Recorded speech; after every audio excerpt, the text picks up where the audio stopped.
If you can make terrain, you can make a diorama.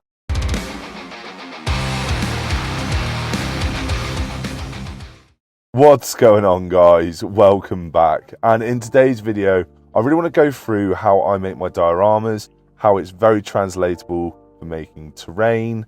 So we're going to go through everything from bits to tufts to tools, and hopefully get you guys inspired to make your own little pieces. I even make a little impromptu diorama myself at the end, which was originally just going to be a bit of terrain, and then I've suddenly felt compelled to change it and make it into a diorama. But we'll go through that later on. If this is all stuff that interests you guys, please leave a like, leave a comment, subscribe, and stick around. So what I don't want to do is talk too much to you about the obvious, such as your scalpel, your hobby blades, your tweezers, things like that, and your spare blades, because I should hope that you all have this in your toolkits already. I knew I was going to have to clean this up. Why? Now, just bear in mind, a lot of things in these videos are going to be my opinion, but I've tried to choose off things that I have replaced when they've run out or have upgraded. So, talking of that, my Dremel. This was my very first one.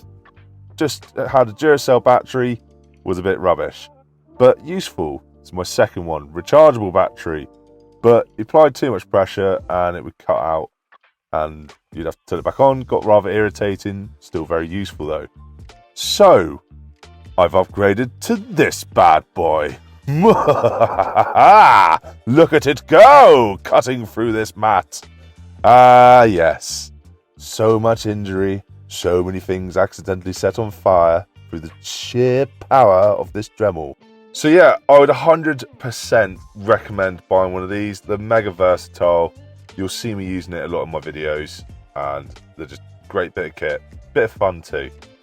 Ah, yes. The ouch, ouch, oh god, it's hot. Ah, it's sticking to me. Why won't the pain stop? Oh, glue gun. Hot glue gun, to be technical. Yeah, fantastic bit of kit. Glue dries mega solid. I use this again in quite a lot of my builds. I'm sure you see me pulling it out now and then rapidly shaking my hand because ow, ow, it's hot and sticking to me. Now, this might seem like another obvious one, but actually getting some decent lighting that is versatile, and that's word of the day, isn't it?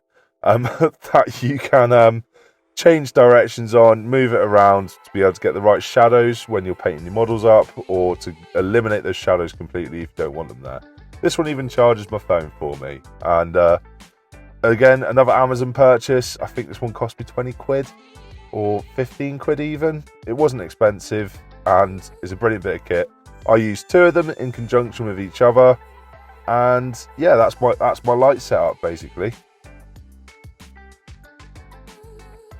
Now, I just want to start off by saying I am not in any way affiliated with these guys. I'm not sponsored. I don't get anything from telling you this, but you gain everything from knowing this. I get my skeletons from Warlord Games.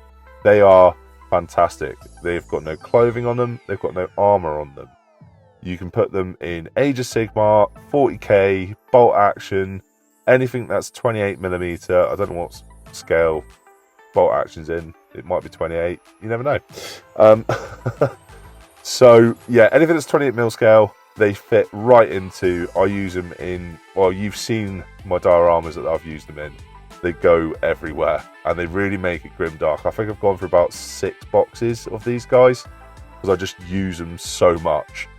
So yeah, would 100% recommend getting yourself some of these if you really want to get that grimdark, death and despair feel to your dioramas, terrain, or bases.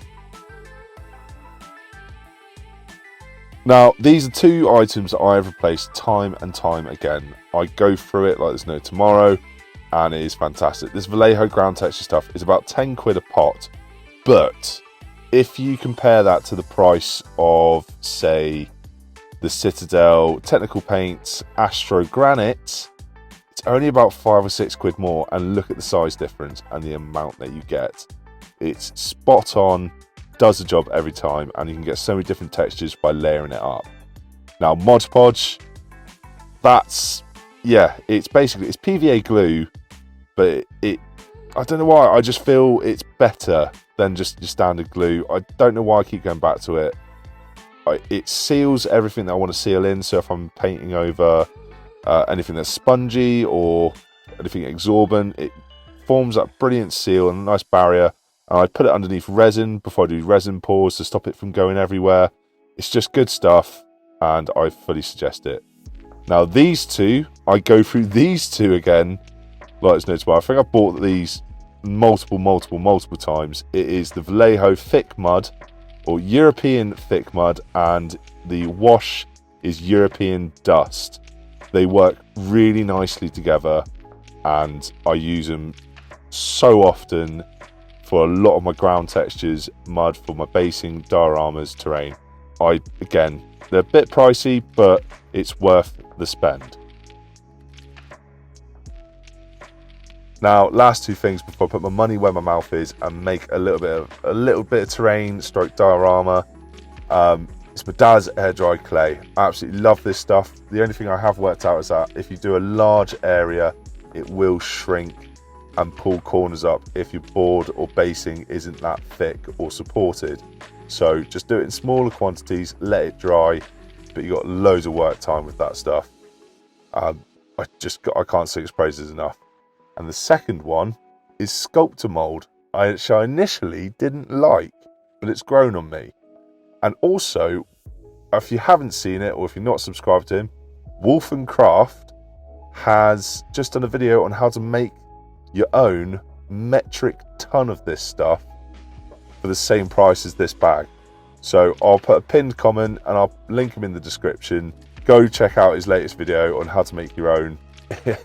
Brilliant guy, subscribe to him. He's funny as well, and if you enjoy my stuff, you'll enjoy his stuff. He's funnier than me. Now, the other thing I love about this sculptor mold stuff is that once it's all dried, and any leftovers that I have, I tend to keep, and I make rock forms out of them. So I decided these could be quite nice large boulders. So if you are using sculptor mold, don't bin that stuff that's left over. Hold on to it and use it as rock forms. Nice, simple, easy little trick for you there, and also you feel like you're wasting less as well. Right, I suppose it's that time to make you guys a cool diorama.